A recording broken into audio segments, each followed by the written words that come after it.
Hello नमस्कार दोस्तों। आप सभी का स्वागत है आपके अपने channel YouTube channel Brihaspati coaching में। चलिए दोस्तों, हम लोग पढ़ना शुरू करते हैं। और इससे पहले अगर आप चैनल पर नए हैं तो चैनल को सब्सक्राइब कीजिए और बेल आइकन दबाइए, जिससे आने वाली वीडियो को नोटिफिकेशन आपको मिलता रहे। ठीक, तो हम लोग पढ़ना शुरू करते हैं। इस वीडियो में हम लोग पढ़ने वाले हैं शैवाल के बारे में। ठीक है, जो कि कुछ जानकारियां हमने यहाँ पर लिख रखी हैं और हम कोशिश कर रहे हैं कि अच्छी जानकारियों को या फिर सवाल के बारे में हो सकता है कुछ नई जानकारियों को ऐड करने की कोशिश करते हैं, इसलिए हम लिख भी देते हैं कि कोई चीज भूले ना, है ना। तो और उससे ये भी रहता है थोड़ा बहुत टाइम भी बच जाता है लिखने से पहले। और हम टॉपिक पर आते हैं। इस वीडियो में हम लोग सवाल देखने वाले हैं, सवाल के बारे में पढ़ेंगे। इससे पहले की वीडियो में हम लोगों ने पादप जगत का वर्गीकरण देखा था, है ना। आपको याद होगा, अगर आपने नहीं देखा है तो पहले उसको देखिए, तभी ये आपको समझ में आएगा। तो पादप जगत के वर्गीकरण में हमने देखा था कि भाई देखो, पादप को दो भाग में बांट दिया, क्रिप्टोगैम्स, फेनेरोगैम्स। फिर क्रिप्टोगैम्स में हमने देखा तीन भाग थे, थैलोफाइटा, ब्रायोफाइटा, टेरिडोफाइटा। तो आज हम लोग थैलोफाइटा पढ़ने वाले हैं। मतलब कि ये एक ऐसा जीव है जो थैलोफाइटा में पाया जाता है। समझ में आया? आज हम पहले भाग का या फिर वर्ग का अध्ययन कर रहे हैं थैलोफाइटा के एक जीव का। ठीक है, थैलोफाइटा का नहीं कर रहे हैं। थैलोफाइटा में देखिए तमाम सारे पौधे पाए जाते हैं, कई सारे पौधे पाए जाते हैं। ठीक है, तो उसमें से हम शैवाल के बारे में पढ़ेंगे, जो कि हमारी सिलेबस में है। समझ में आ गया? तो देखते हैं आखिर शैवाल होते क्या है। शैवाल को आपने देखा है ना? देखा ही नहीं देखा? अगर नहीं देखा हो तो हम बताते हैं आपको। आप लोगों ने अपने गांव में तालाब देखे होंगे, तालाबों में काई देखी होगी, है कि नहीं? तो वही काई ही शैवाल होती है। ठीक है, या फिर आप ऐसे समझ सकते हैं कि शैवाल को साधारण भाषा में काई कहते हैं। जैसे कवक, कवक नाम ले लो तो लगता है हमने कभी सुना नहीं, लेकिन फफूंदी सबने सुना। तो वो चीज है, मतलब कि काई, काई का अध्ययन हम लोग करेंगे। कितने, देखिए काई भी कई प्रकार की होती हैं, तो हम लोग देखते हैं इनके बारे में। ये पर्णहरित युक्त सरल थैलोफाइटा, मतलब थैलोफाइटा वर्ग में रखी गई तो थैलोफाइटा ही होंगी। सरल इसलिए है क्योंकि इनकी संरचना काफी सरल होती है। इनमें ऐसा तो है नहीं जाइलम, फ्लोएम, जड़, तना, पत्ती। आपने कभी देखा है काई में जड़ देखा हो, पत्ती देखी हो, तना देखा हो? पौधों में तो देखा है ना, काफी संरचनाएं होती हैं, लेकिन काई में या फिर शैवाल में ऐसा नहीं होता, इसलिए इनको सरल बोलते हैं। पर्ण हरित युक्त, मतलब हरित लवक पाया जाता है। अब हरित लवक पाया जाएगा, इसका मतलब ये क्या होंगे? स्वपोषी, मतलब अपना भोजन स्वयं बना लेंगे। समझ में आया ना? ये लाइन आपको समझ में आ गई शैवाल के बारे में। दूसरा देखते हैं, ये मुख्यतः जल में तथा नम स्थानों पर पाए जाते हैं। कहां पर? जल में, मतलब वो चाहे तालाब का पानी हो चाहे समुद्र का पानी हो, दोनों जगह पर शैवाल ऐसे प्राणी हैं, दोनों जगह पर पाए जाते हैं। आया समझ में? मतलब तालाब के पानी में, मीठे जल में भी होते हैं और खारे जल में भी पाए जाते हैं। ठीक है, कहीं कहीं पर आपने देखा होगा नमी पर भी उगते हैं। कहीं पर बरसात रहे या नमी बराबर बनी रहे तो आप देखते हैं दीवारों पर काई उगाती है, जमीन पर फिसलन हो जाती है। तो ये सब काई के कारण होती है, शैवाल के कारण होती है। ठीक है, तो आपको समझ में आ गया ना कि शैवाल पाए कहां पर जाते हैं? नम स्थान पर पाए जाते हैं या पानी में पाए जाते हैं। ठीक है, उसके बाद अगला देखते हैं, कुछ कवकों के साथ मिलकर लाइकेन का निर्माण करते हैं। हमने पिछले वीडियोज में पढ़ा था, लाइकेन के बारे में पढ़ा। उसमें आपने क्या पढ़ा था कि लाइकेन किसे कहते हैं? कवक और शैवाल जब दोनों आपस में मिलकर जीवन यापन करते हैं, उसी को लाइकेन बोलते हैं। तो ये किसका निर्माण करते हैं? लाइकेन का निर्माण करते हैं, क्योंकि लाइकेन में ये पाए जाते हैं। आया समझ में? अगला देखते हैं, ये आकार में बहुत छोटे होते हैं और बहुत बड़े भी होते हैं। बहुत छोटे में हमने उदाहरण दे दिया वाल्वॉक्स यूलोथ्रिक्स का, है ना। बहुत छोटे मतलब एक कोस की भी होते हैं, शैवाल एक कोस की भी होते हैं, मतलब हमें नग्न आंखों से दिखाई ही नहीं देंगे। और कुछ शैवाल इतने बड़े होते हैं कि 50 मीटर के होते हैं, जैसे कि कारा। ठीक, विशालकाय शैवालों में गिना जाता है। बड़ा लंबा शैवाल होता है। ठीक है, बड़ा मतलब बरगद जैसे नहीं होता है, मतलब लंबाई काफी बड़ी होती है, इसकी ज्यादा होती है। ठीक है, तो समझ में आया ना, मतलब छोटे भी होते हैं और बड़े भी होते हैं, आकार में छोटे भी मिलेंगे और बड़े भी मिलते हैं। आया समझ में? आपने भी देखा होगा तालाबों में छोटे भी होते हैं, कई ऐसे आप ले लीजिए बड़ा सा, है कि नहीं। तो अगला देखते हैं इसके बाद, शैवाल के अध्ययन को, ये चीज जानना जरूरी है, आप लोग इसको याद कर लीजिएगा कि शैवाल के अध्ययन को या फिर विज्ञान की वह शाखा जिसके अंतर्गत शैवाल का अध्ययन किया जाता है उसे शैवाल विज्ञान कहते हैं, या फिर इंग्लिश में एल्गोलॉजी या फाइकोलॉजी कहा जाता है। यहाँ पर फाइकोलॉजी लिखा है, ध्यान दीजिएगा, ठीक है, जगह नहीं थी वहां पर। तो ये तो समझ में आ गया ना, इतनी चीजें समझ में आ गई। इतने में हमने क्या बताया कि शैवाल है क्या, हमने परिचय दे दिया आपको शैवाल के बारे में। अब आपको पता लग गया होगा, हाँ यार तालाब में कई सारी शैवाल पाए तो जाते हैं, है कि नहीं, ये समझ में आ गया ना। उसके बाद हम आपको कुछ ऐसे शैवालों के बारे में बताते हैं जो आपको आश्चर्य में डाल देंगे। जैसे यहाँ पर हमने लिख रखा है, जैसे एक प्रोटोडर्मा शैवाल है, ये कछुओं की पीठ पर उगता है। आप लोगों ने कभी कछुआ देखा है? ठीक है, कभी उस पर देखना तो ऊपर एक हरी सी लेयर हो जाती है किसी किसी के, ठीक, फिसलनदार, ठीक, तो वो प्रोटोडर्मा होता है, प्रोटोडर्मा के कारण होता है, ठीक है, और वो एक शैवाल होता है, ठीक है। उसके बाद जुक्लोरेला, जुक्लोरेला एक ऐसा शैवाल है जो एक कोशिकीय, जो निम्न स्तरीय जीव होते हैं ना, जैसे अमीबा, हाइड्रा, पोरीफेरा के जो जंतु हैं उन सब के अंदर पाया जाता है, समझ में आया?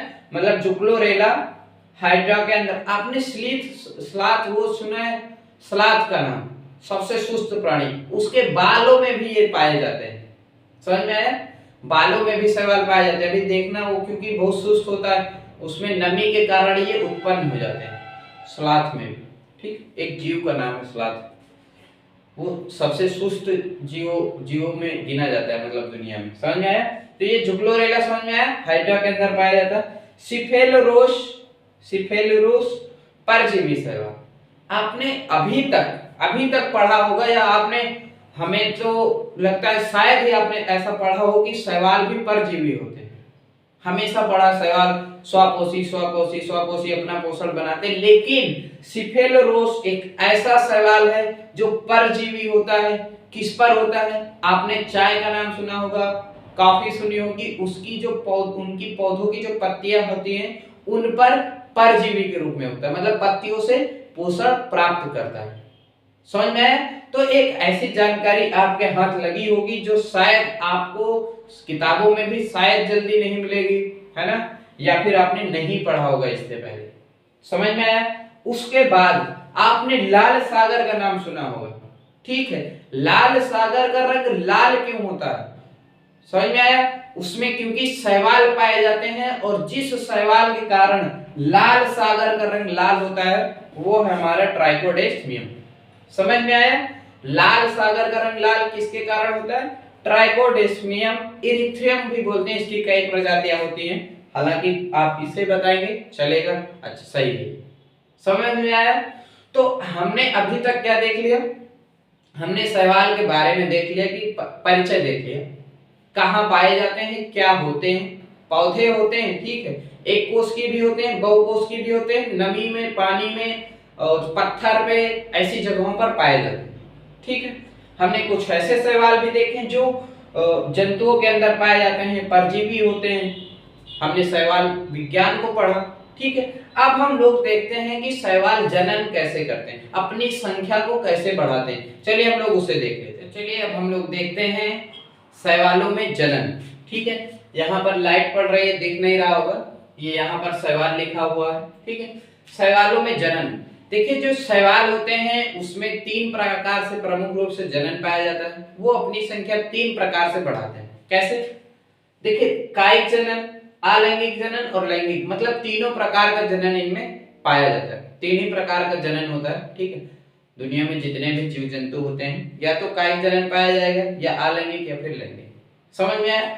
अब कायिक जनन किस विधि द्वारा होता है? विखंडन विधि द्वारा। विखंडन विधि क्या होती है? जैसे कि देखा होगा, अगर आप तालाब की शैवाल को ला करके उसके टुकड़े कर दीजिए, और पानी में फेंक दीजिए, तो क्या होगा, प्रत्येक टुकड़ा एक नए पौधे को जन्म दे देगा। यही होता है ना। तो इसी को विखंडन विधि द्वारा प्रजनन कहते हैं। आया समझ में? मतलब कि जब शैवाल के टुकड़े जो टूट जाते हैं या फिर जानबूझकर वो तोड़ दे, क्योंकि लंबाई में बढ़ेगा, फिर खिंचाव तनाव पड़ेगा, किसी झाड़ झंखड़ में फंसकर टूटेंगे तो विखंडित हो जाते हैं, टूट जाते हैं। ठीक है, तो नए जीव का निर्माण करते हैं, मतलब नए पौधे का निर्माण करते हैं। तो ऐसी विधि को कायिक जनन कहते हैं, जो कि शैवालों में प्रमुख रूप से विखंडन द्वारा पाया जाता है। तो शैवालों में कायिक जनन किस विधि द्वारा होता है? विखंडन विधि द्वारा। समझ में आ गया? दूसरा देखते हैं अलैंगिक जनन। देखिए अलैंगिक जनन सबसे पहले जान लेते हैं होता क्या है। अलैंगिक जनन का मतलब है जिसमें कोई अकेला जीव संतान उत्पन्न करने की क्षमता रखता हो। ठीक, अब इसमें क्या होता है, जैसे उदाहरण के लिए हम लोग जैसे मनुष्य हैं, हम लोग केवल लैंगिक जनन कर सकते हैं। ठीक है, नर और मादा अलग अलग होते हैं, लेकिन अलैंगिक जनन में एक ही जीव से नया जीव उत्पन्न हो सकता है। समझ में आया? जैसे इसमें होता है शैवालों में, ये क्या करते हैं, बीजाणु उत्पन्न करते हैं, मतलब पानी में अपने बीजाणु उत्पन्न करते हैं और पानी में छोड़ देते हैं। तो वो बीजाणु कई बार हो सकता है वो चल सकते हैं, उन्हें जो स्पोर्स भी बोलते हैं। ठीक है, चल बीजाणु भी कहा जा सकता है, कहते हैं। तो ये शैवाल क्या करते हैं कि जैसे पानी में अपने बीजाणु छोड़ दिए, बनाया और पानी में छोड़ दिए, तो वो बीजाणु पानी में तैरते रहते हैं। और अगर विषम परिस्थिति होती है तो फिर वो कहीं पर अपने ऊपर चारों तरफ आवरण बना के शांत हो जाते हैं। फिर जब अनुकूल परिस्थिति आती है तो उसमें से नए शैवाल का जन्म होता है। समझ में आया? तो अलैंगिक जनन किसके द्वारा होता है? बीजाणु द्वारा। इसमें पौधे क्या करते हैं, जैसे उदाहरण के लिए स्पाइरोगायरा, यूडोराइना, ये सब हैं, ये सब क्या करते हैं, बीजाणु बनाते हैं, जिन्हें क्या कहते हैं, जूस्पोर्स। ठीक है, या चल बीजाणु बनाते हैं। तो ये चल बीजाणु अनुकूल परिस्थितियों में नए पौधे को जन्म देते हैं। आया समझ में? इसमें विखंडन होकर के इसमें बीजाणु से नए जीव उत्पन्न होंगे। अब लैंगिक जनन क्या होता है? देखिए लैंगिक जनन हमने बता ही दिया कि इसमें युग्मकों की आवश्यकता पड़ती है, एक नर युग्मक होता है और एक मादा युग्मक होती है। ठीक है, तो इस प्रक्रिया में क्या करते हैं, इस प्रक्रिया में दो युग्मक संलिप्त होकर नए जीव का निर्माण करते हैं। मतलब जब नर और मादा युग्मक मिलते हैं, ठीक है, संलिप्त होते हैं तो एक नए जीव का निर्माण होता है, जिसे लैंगिक जनन कहते हैं। ठीक है, ये पौधों इनमें शैवाल में प्रमुख रूप से जो युग्मक होते हैं, सबसे पहले हम युग्मक के प्रकार देख लेते हैं। तो जो शैवाल होते हैं, शैवालों में युग्मक के 3 प्रकार होते हैं, मतलब 3 प्रकार के युग्मक प्रमुख रूप से पाए जाते हैं। ठीक है, समयुग्मकी, असमयुग्मकी और विषमयुग्मकी। लैंगिक जनन तो समझ में आ गया ना कि इसमें क्या होगा कि जो जैसे मान लीजिए उदाहरण के लिए स्पाइरोगायरा है। ठीक है, इसने ये अपना युग्मक बनाया, नर युग्मक, और उसे पानी में छोड़ दिया। ठीक है, फिर दूसरा स्पाइरोगायरा, उसने मादा युग्मक बनाया और पानी में छोड़ दिया। तो दोनों संलिप्त होकर के जब कभी मिल जाएंगे तो वो फिर से एक नए पौधे का निर्माण कर लेंगे, नए शैवाल का निर्माण कर लेंगे। पौधा मतलब शैवाल। आया समझ में? उसी तरीके से अब लेकिन ये युग्मक 3 प्रकार के होते हैं, ये चीज ध्यान दीजिएगा, ये जरूरी बात है। ठीक है, उदाहरण के साथ हमने लिख रखा है, इसको याद कर लेना, समझ लेना, हम इसको समझाए दे रहे हैं। देखिए समयुग्मकी का मतलब क्या होता है, जब नर युग्मक और मादा युग्मक दोनों समान हो। देखिए आकार और आकृति, अगर नर युग्मक वो भी गोल है, मान लीजिए कि पौधे नर युग्मक अपना छोड़ा स्पाइरोगायरा ने, वो ऐसा है गोल। ठीक है, और दूसरे स्पाइरोगायरा ने मादा युग्मक को छोड़ा, वो भी गोल है। अब इनमें पता ही नहीं लग पाता कि कौन सा नर युग्मक है कौन सा मादा युग्मक है, क्योंकि दोनों की आकृति और आकार दोनों सेम, दोनों गोल गोल हैं, गोल से संरचना है और दोनों की आकार समान, मतलब बराबर बड़े हैं। ठीक है, तो ये चीज देख लिया। समयुग्मकी समझ में आ गया ना, मतलब कि ऐसे युग्मक जब नर और मादा युग्मक दोनों की आकृति और आकार दोनों समान होते हैं, ठीक, तब उनको क्या बोलते हैं, समयुग्मकी। उदाहरण के लिए समयुग्मकी कौन से पौधा बनाता है? ऐसे युग्मकों का निर्माण किस शैवाल में होता है? प्रमुख रूप से स्पाइरोगाइरा में होता है। ठीक, आपने तालाब में धागे जैसी संरचनाएं देखी होंगी रेशम की तरह, वही स्पाइरोगाइरा होता है। तो ये चीज हो गया समयुग्मकी, मतलब ऐसे युग्मक जिनके आकृति और आकार दोनों समान हो। समझ में आ गया ना? आगे बढ़ते हैं। असम युग्मकी का मतलब, अब यहां से तो असम का मतलब ही असमान हो गया, मतलब एक चीज असमान पाई जाएगी। जरूरी नहीं है कि आकार समान हो, असमान हो, या आकृति असमान हो, मतलब अलग अलग होंगे। एक चीज अलग हो सकता है, जैसे यूडोराइना में देख लीजिए, यहां पर ये नर युग्मक है और ये मादा युग्मक। ठीक है, दोनों में एक चीज देखेंगे, आकार दोनों में आकार असमान है। हमने गलत लिख दिया यहां पर, आकार